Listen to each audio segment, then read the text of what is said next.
गेहूं की बाली उगती है तो उसके नीचे का जो हिस्सा होता है वो किसको जाता है? पहले पशुओं को जाता है। जो बाली निकाली जाती है दाने, तो पहला दाना किसको जाता है? पक्षियों को जाता है। जब दाने से आटा बनता है तो पहला आटा किसको जाता है? चींटियों को जाता है। फिर गूंथा जाता है आटा रोटी बनाने के लिए तो मछली को जाता है।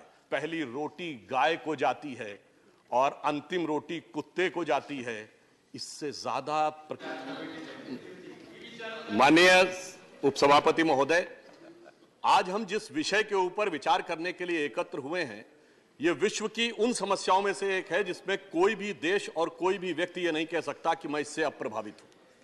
अनेक समस्याएं हो सकती हैं, कोई कह सकता है किसी देश पे आतंकवाद का प्रभाव नहीं है, कोई कह सकता है अमुक समस्या मेरी नहीं है, परंतु क्लाइमेट चेंज एक ऐसी समस्या है जिससे विश्व का हर देश और हर व्यक्ति एक समान रूप से प्रभावित है। और इसकी वजह से अगर हम एक बात कहें कि विगत 100 वर्षों में दुनिया ने साइंस एंड टेक्नोलॉजी में इतनी उन्नति की, किसी जमाने में सिर्फ मार्कोनी का सिग्नल गया था, 1900 में पार आज हम वर्ल्ड वाइड वेब पे बैठे हुए हैं, हम सैटेलाइट्स पे बैठे हुए हैं। इतना ही नहीं, सेलुलर माइक्रोबायोलॉजिकल रेवोल्यूशन हो गया, क्वांटम रेवोल्यूशन हो गया।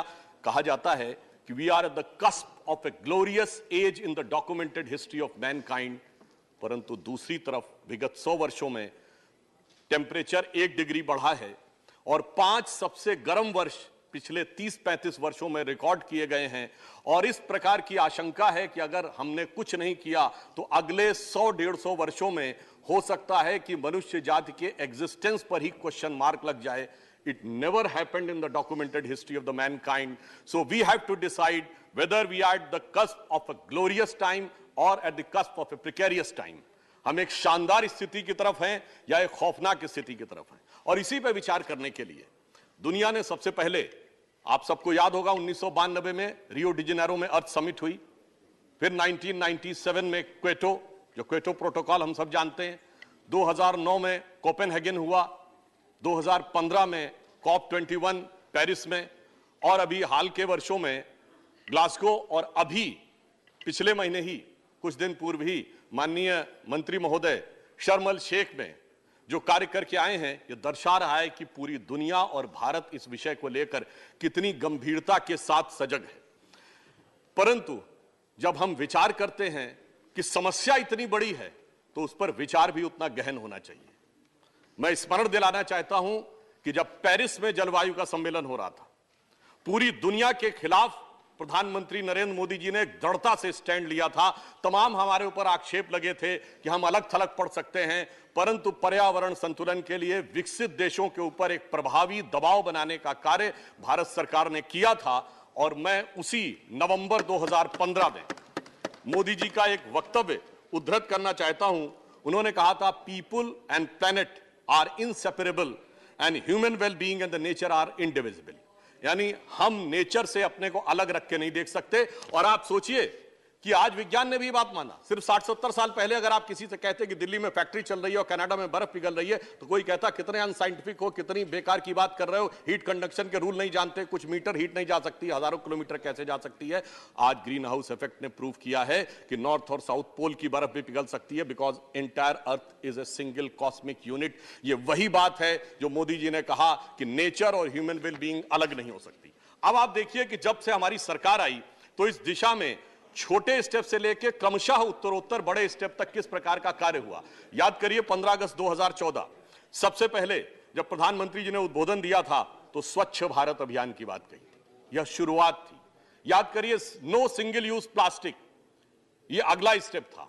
नमामि गंगे, जब नमामि गंगे की बात हुई तो गंगा को पूरी तरीके से क्लीन करना, यह अगले स्टेप की तरफ था। और इतना ही नहीं, जो हमने लक्ष्य 2015 में निर्धारित किए थे उसके लिए भारत सरकार ने ग्रीन स्किल डेवलपमेंट प्रोग्राम बनाया, जिसमें कि वन क्षेत्र में रहने वाले लोगों को स्किल किया जा सके कि वो किस प्रकार से अपनी वन संपदा का वास्तविक संरक्षण कर सकते हैं, जिससे कि जो हमने नेशनल डिटरमाइंड कंट्रीब्यूशन पेरिस में तय किया था उस लक्ष्य को हम प्राप्त कर सकें। और अगला लक्ष्य था सस्टेनेबल डेवलपमेंट ग्रोथ, अर्थात एक ऐसा विकास का मॉडल जिसमें प्रकृति के साथ हम तारतम्य बनाकर विकास कर सकें। और इसी के लिए नेशनल बायोडायवर्सिटी टारगेट भी तय किया गया, यानी एक बहुआयामी योजना के साथ इस क्लाइमेट चेंज या इकोलॉजिकल इम्बैलेंस को ट्रीट करने के लिए आगे बढ़े। इतना ही नहीं, जब हम भारत को विकसित देश बनाना चाहते हैं तो ऊर्जा की आवश्यकता भी है, और अगर हम फॉसिल फ्यूल या कोल से ही ऊर्जा की आवश्यकता पूर्ति करते रहेंगे तो कैसी समस्याएं आ सकती थी। तो याद करिए, एलईडी बल्ब का विषय बहुत शुरू में लिया गया और अब तक भारत सरकार 37 करोड़ एलईडी बल्ब्स का वितरण कर चुकी, जो अमेरिका की कुल आबादी से ज्यादा है। बहुत से ऐसे कार्य होते हैं सभापति महोदय जो पूर्ववर्ती सरकारों ने भी सोचा होगा, नहीं कर पाए होंगे। जैसे सोलर एनर्जी में जितनी लंबी छलांग हमने मारी है, उन्होंने भी सोचा होगा, उतनी लंबी छलांग नहीं मार पाए। परंतु कुछ बातें ऐसी होती हैं जो उन्होंने शायद सोची भी ना हो। वो ये था कि एक इंटरनेशनल सोलर अलायंस बनेगा और उसका केंद्र भारत में बनेगा। यह विचार शायद उन्होंने नहीं किया होगा। मोदी जी के नेतृत्व में यह हुआ और आज इंटरनेशनल सोलर अलायंस का केंद्र गुरुग्राम में है। और इसमें हमने अचीव क्या किया है कि इन वर्षों में हम सोलर सेल की कैपेसिटी में तीसरे नंबर के देश हो गए हैं और सौर ऊर्जा के द्वारा वाटर हीटिंग के प्रोसेस में दूसरे नंबर के देश हो गए हैं। और इतना ही नहीं, अभी भारत ने दुनिया में पहला ऐसा गांव बनाया है जो पूर्णतः सौर ऊर्जा पे चलता है, जहां की एक एक घर भी सौर ऊर्जा पे चल रहा है। वो है गुजरात का मोढेरा गांव। और इतना ही नहीं, वहां पर भगवान सूर्य का एक मंदिर भी है। तो वो भावी भारत का भी प्रतीक है और गौरवशाली भारत का भी प्रतीक है। अर्बन फॉरेस्टेशन के लिए नागपुर, रांची और पणजी में फॉरेस्टेशन किया गया और रेलवे का इलेक्ट्रिफिकेशन 80% तक ब्रॉड गेज का पूरा कर लिया गया है 52,000 किलोमीटर के द्वारा, क्योंकि वो एक बहुत बड़ा कंट्रीब्यूटर था इस क्लाइमेट चेंज में। अब जैसा हमारी पूर्ववर्ती वक्ता ने भी बताया, उसके मैं विस्तार में नहीं जाना चाहता कि COP26 में ग्लासगो में प्रधानमंत्री जी ने पंचामृत की बात कही थी कि 2030 तक 500 gigawatt non fossil energy, 50% renewable energy, carbon emission 1 billion से कम करना और कार्बन इंटेंसिटी को 45% डाउन करना, नेट जीरो बाय 270। परंतु महत्वपूर्ण बात यह है सभापति जी, कहा जाए वो किया भी जाए। 2015 में हमने लक्ष्य तय किया था कि 2030 तक हमारी नॉन फॉसिल एनर्जी की इंस्टॉल्ड कैपेसिटी 40% हो जानी चाहिए। और मुझे यह कहते हुए हर्ष हो रहा है कि 2022 आते आते 39.91% हो गई है, अर्थात 8 वर्ष पूर्व हमने उस टारगेट को अचीव कर लिया।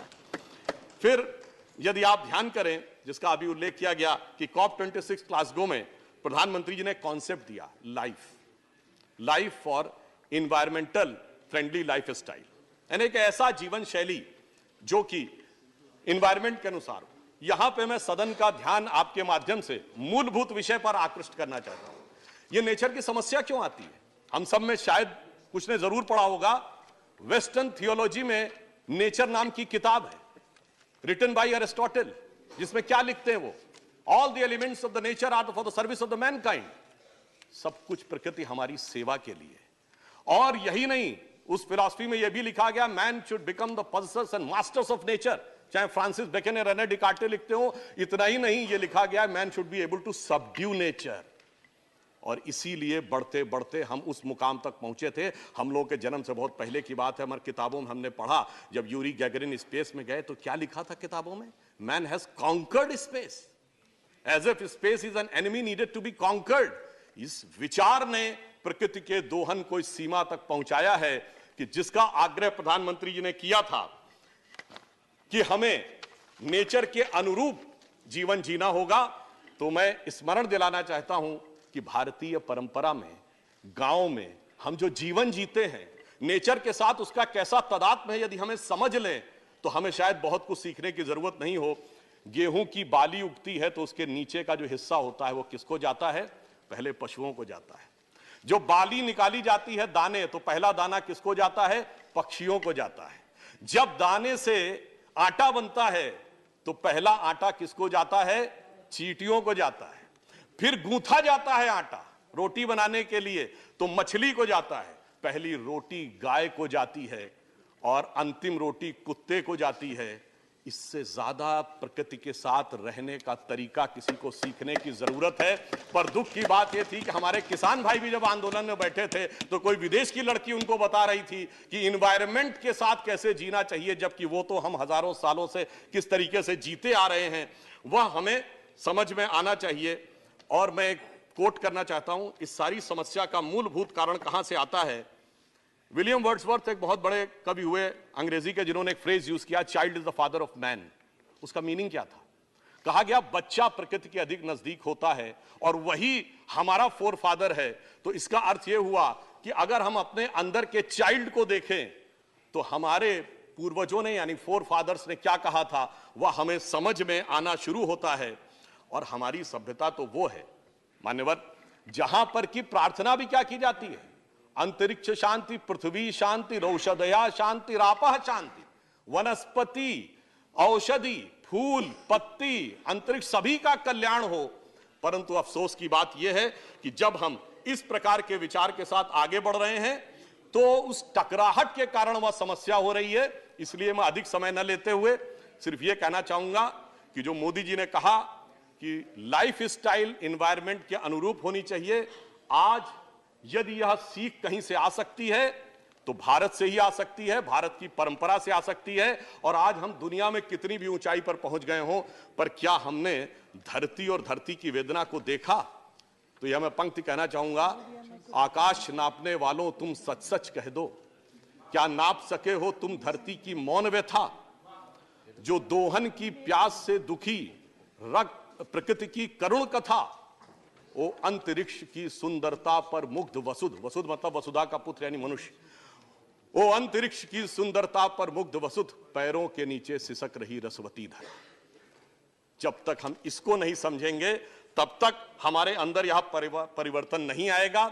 इसलिए मैं सिर्फ यह कहना चाहता हूं, we are the only country in the world and we are the only civilization in the world which can give an answer to lower down the temperature of the ecological climate and the cultural climate also, because this is embedded in our culture। और हमारी government ने आने के बाद उसको उत्तरोत्तर आगे बढ़ाने का कार्य किया है। इसलिए मैं कहता हूं कि यहां पर संपूर्ण विश्व को दिशा देने के लिए भारत की संसद में जो यह विचार हो रहा है, भारतीय संस्कृति के विचारों के अनुरूप हम आगे बढ़ेंगे तो एक नई दिशा समाज को देने में सफल होंगे। धन्यवाद। धन्यवाद। The next speaker is